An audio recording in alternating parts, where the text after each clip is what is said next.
Jesse, Mm-hmm. how are you? I'm alive. I'm well.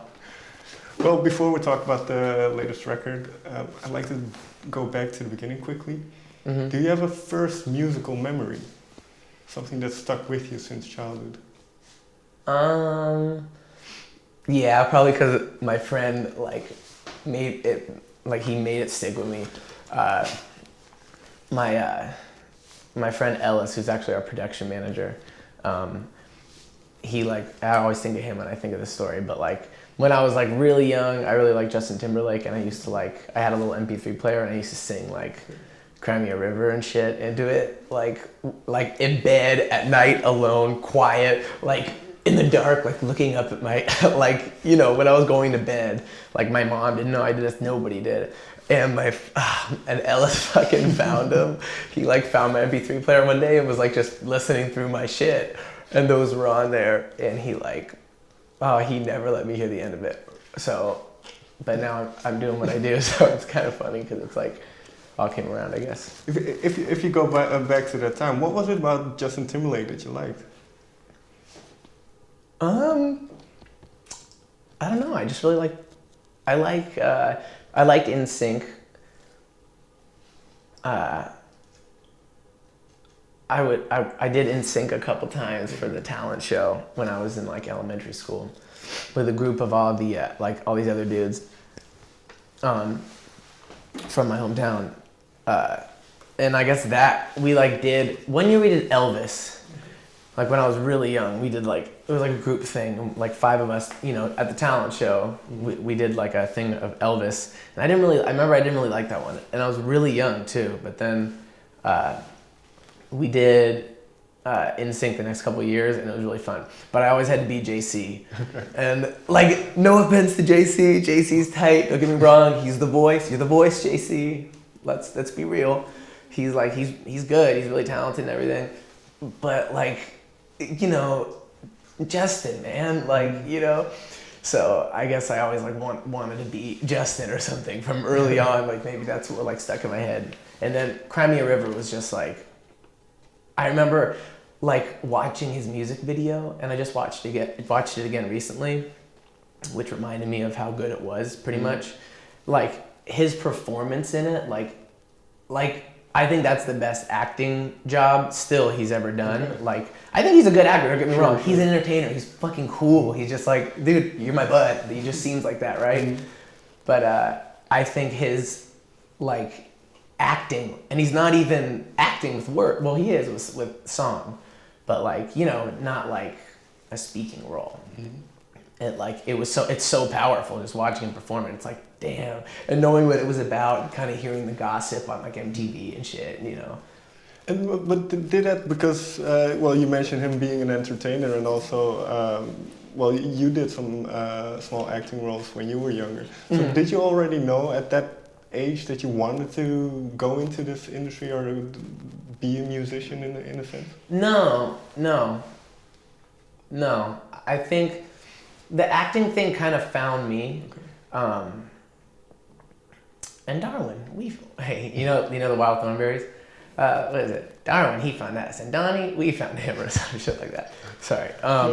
But the acting thing kind of found me, and then I rolled with it for a while, and it was tight because it was I got to be man of the house kind of shit, because my dad wasn't around, and then it was me, my mom, my sister, and doing the whole acting thing, we were able to have and I was doing pretty okay. I did quite a few commercials and stuff. Never anything I was in a couple movies, but it wasn't anything I was there at the same time when Haley Joel Osment was coming up, and Jonathan Lipnicki, he's from a town a couple away from me. I saw all these kids do this around me, and I was so close, but didn't. And I'm really happy I didn't get to that next level because. Yeah, because when did it splinter towards music then?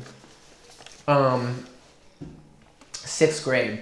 When I, some friends of mine, actually one of the kids who I used to do the talent shows with, we got to middle school, and there was a music class, a guitar class. Mm-hmm. So everybody went to do not everybody, but a couple of my friends went to go do the guitar class, and I went to go do it, and then my teacher Miss Laura, was like, nah, dude. She had this insane voice. She's like, nah, dude, you're not a guitar player, you're a drummer.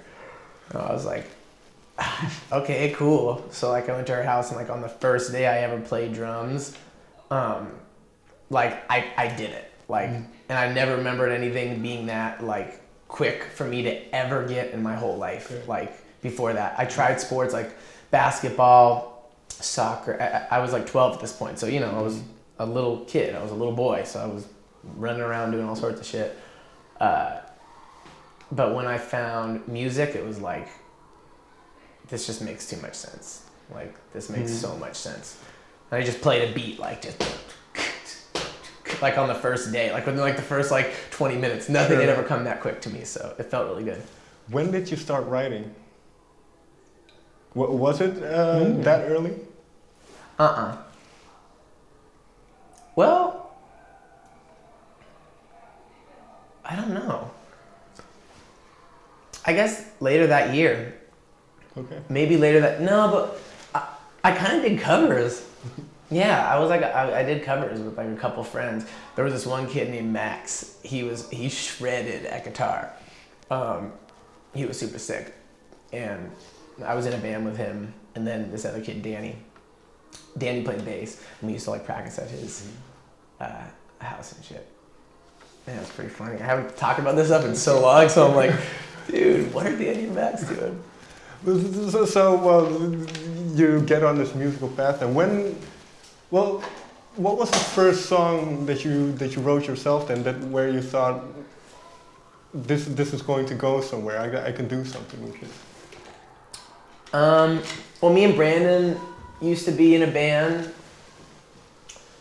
Like, well, I started out playing drums, and then honestly, my friend Rocky, I think, really took me to that next level. Like he was like my first like writing partner. Okay. You know what I mean?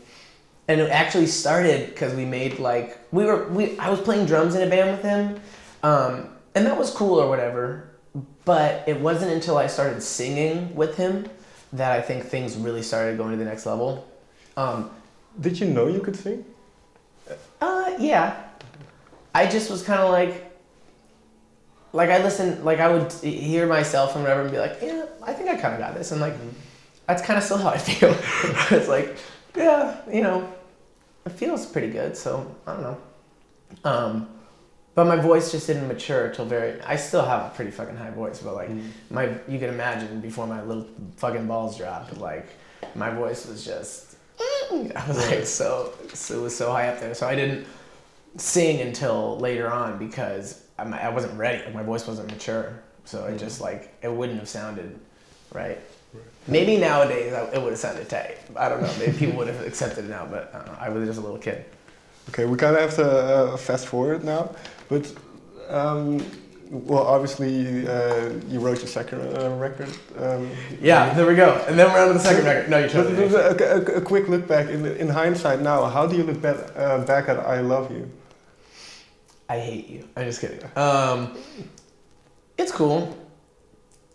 Like, I thought it was super poppin', but it just wasn't that poppin'. Like, don't get me wrong, it was good. There's like Sweater Weather's on there. That song probably never gonna go away. Like, that's crazy. Like, that's super crazy to think about. Did you expect this when you wrote the song?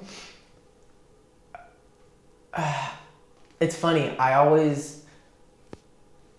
I think I still expect something that I don't have yet. Right. So in my head, since I was that little kid, like singing in bands with my friends, like till now, it was like Justin Timberlake. You know what I mean? Like, sure. And I'm no Justin Timberlake, at least not right now in my life. But so has that always been the ambition then, to be as big as you can be? Yeah, I guess in a lot of ways, yeah. Like. And I didn't realize to be that great, it's like pretty like emotionally taxing, I guess. Because that's what I think really makes like, you know, great shit. Is like when people, no matter what the emotion is that they're putting out, it's like the most real that they could get. Like, and I need to like, some people have, everybody has people that they get to do it with, fortunately. Like, you don't have to do it alone, which feels really good. And I got my buddies and so many more people than you even see on stage with me with the Neighbourhood, like, to kind of get these feelings out and across and everything. So like, yeah, I still expect a lot more that I don't have. Like, can you name me one thing that I don't have? Yeah, what you still expect? I don't feel right saying it anymore because I expected so much, and then like I still like I don't know, I don't even know. I just want to, honestly, I really want to keep making music, and like I want it to be really fucking good, like really good. Like I want my friends to hear it and think it's good, and I want your friends to hear it and think it's good, like, because it's just important to me, because I feel like it's one more step closer to like feeling like